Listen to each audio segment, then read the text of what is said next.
morning, everyone, and welcome once more to another morning of reflections. A good way to start your day. And for some of you watching from other parts of the world, I know for some people it's already mid-afternoon. For others, it's very, very late in the night. But wherever you are watching from, how are you doing? And today again, I believe that God has a word for you. We've been looking at wisdom. We started looking at wisdom last week. And yesterday, we sort of veered off into government and leadership. And that was critical for us because for us here in the United States for me here in Pennsylvania, it's a time when we have an election coming up in another 2 weeks or so. And I wanted everybody to be fully mobilized to perform their civic duty. Because when we as Christians fail to stand up and vote, we have a problem because then anybody can get into government. And once they are in government, the decisions they make, the policies they make, the things they do affect us and impact us. It affects our economy, our finances, our jobs, our family life. And more recently, it's affected, especially for us in the US, it's affected our lives, our very, very existence as to whether people will live or people will die. So, because it's a matter of life and death, it is critical that everyone, wherever you may be, all over the world, do not sit back and take the issues of your civic duty lightly. You must, as a Christian, you must, as a person who wants things to get better, you must perform your civic duty. In fact, you have to go over and beyond. You have to fully participate. You have to start from the ground, from the grassroots. Don't wait until voting day and just say, I'm just going to go and cast my vote. No. You have to start from the grassroots. You have to pray about it. You have to think through the candidates that are being presented. You have to decide which of them you believe will better represent the values that you have as a Christian. And then you must go out and vote. You must also help in the process by speaking to people, by talking to people, by educating people. You have to do that. And better still, you have to be able to mobilize to present candidates from your own fold, from your own Christian group. Encourage Christians to go into politics. Encourage them to go into government. Encourage them to take up positions in the government. Encourage them to be in the country's civil service, where policies are made. Encourage them to go into the legal profession so that they can move into the judiciary. Encourage them. And for you may have to begin to think about a career change. You might be a business person. Maybe it's time for you to begin to think, should I actually be thinking of business or should I be thinking of getting into government? Should my children be thinking of starting a career, the diplomatic service, the civil service? Because where we are today, we see all of this now playing out in how our nations are shaped, how our generation is being defined, and whether, as human beings, we will continue to live lives of quality value. Now, government is not God's first choice for leadership.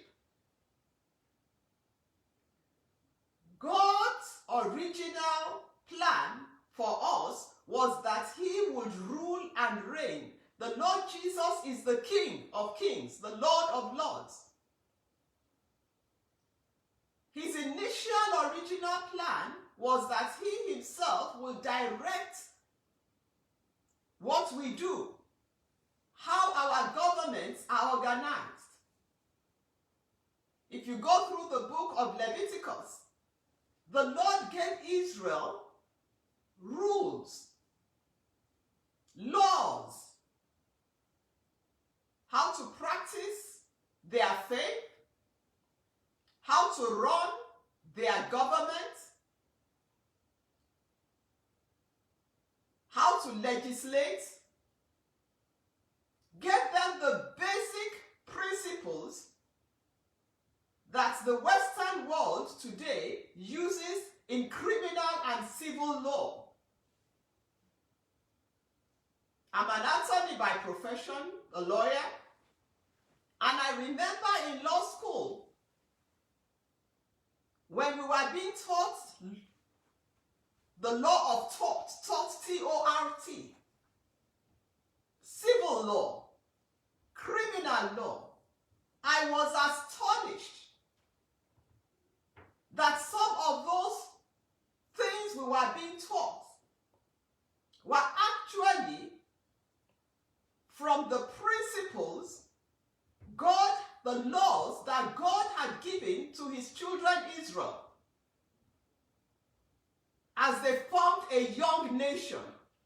If you read the book of Leviticus, you will find tort law in there. The law of negligence.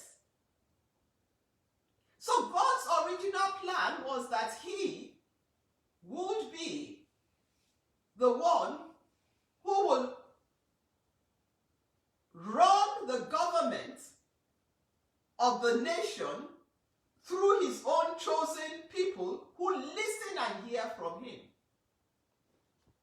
That all changed in 1 Samuel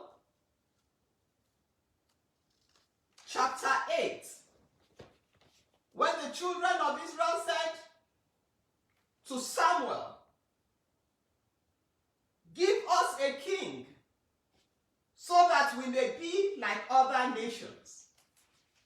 Give us a king so that we may be like other nations."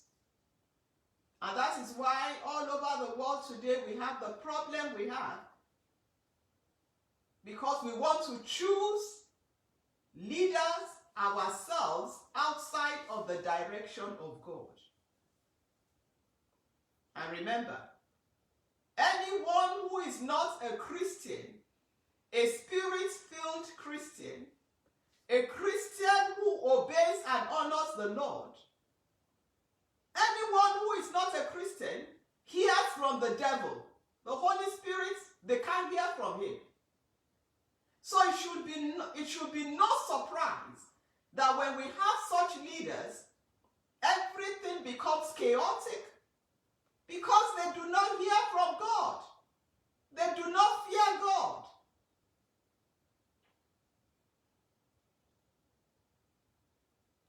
And the more morally lax they are, the more they have no moral values, the more wicked, the more devilish, the more greedy, the more power drunken their rulership is. And that is why yesterday I said, make sure for every member of your family you are registered.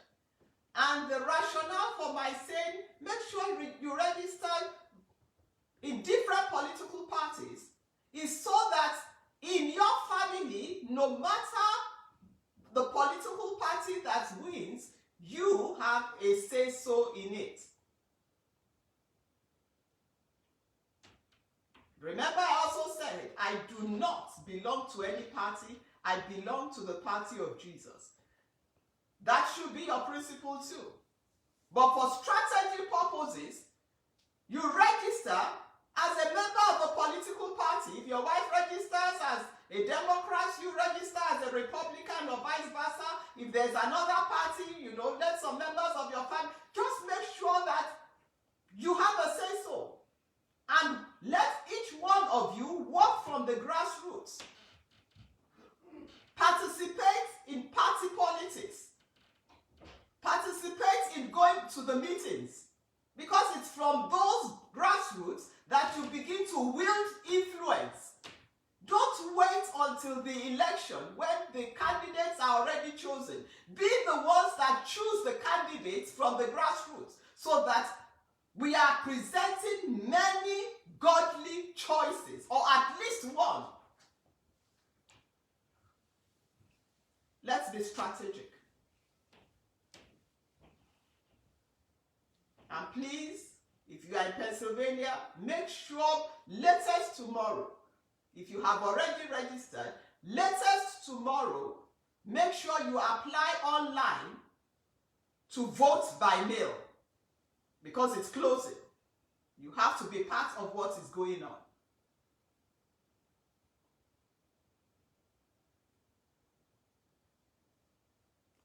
And as I close this morning, I want to remind you, tomorrow we are going to be praying. And I want you to do something for me. I want you to share this. I want you to hold watch parties. I want you to spread the word. Because tomorrow we are going to pray. And tomorrow we are going to pray for our children. Do you know how Israel got into this mess? It was because of the children of Samuel. Samuel was that little boy who from a little child was hearing from God. God called him, Samuel, Samuel. He didn't recognize the voice of God. He ran to Eli. First time, second time, the third time, Eli said, this child must be hearing from God. And Eli said to him, next time he calls you, say to him, Lord, speak, for I am listening. From that day, Samuel began to hear from God. And the Bible tells us that there was not a single thing that Samuel said that did not come to pass. This was how close Samuel was to God, how mightily Samuel was used of God. And throughout the period that Samuel was in control of Israel, telling the king, not telling the king, all through the time he was in charge of Israel, everything ran smoothly until Samuel got old. And his children, his sons, began to misbehave. They did not live godly lives like Samuel. They were sleeping with the women in the temple of God, inside the church. They were sleeping with women. They were stealing the offering. They were not even stealing. They would just put their hand in the offering bag and take whatever they wanted. It was that horrible. These were children of Samuel, the godly man who from childhood had been dedicated to God. It is heartbreaking. So tomorrow, call everyone you know. We will pray for our children.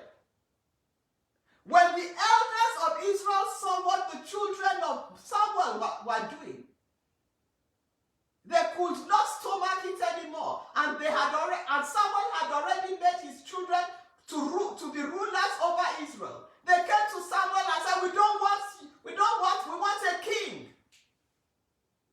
We want a king. It was the children of Samuel who led Israel to making this horrible decision that started the transition of Israel from a nation that God loved and God defended to a nation that now faced God's wrath and judgment. Tomorrow we will pray for our children. Make sure you tell everyone.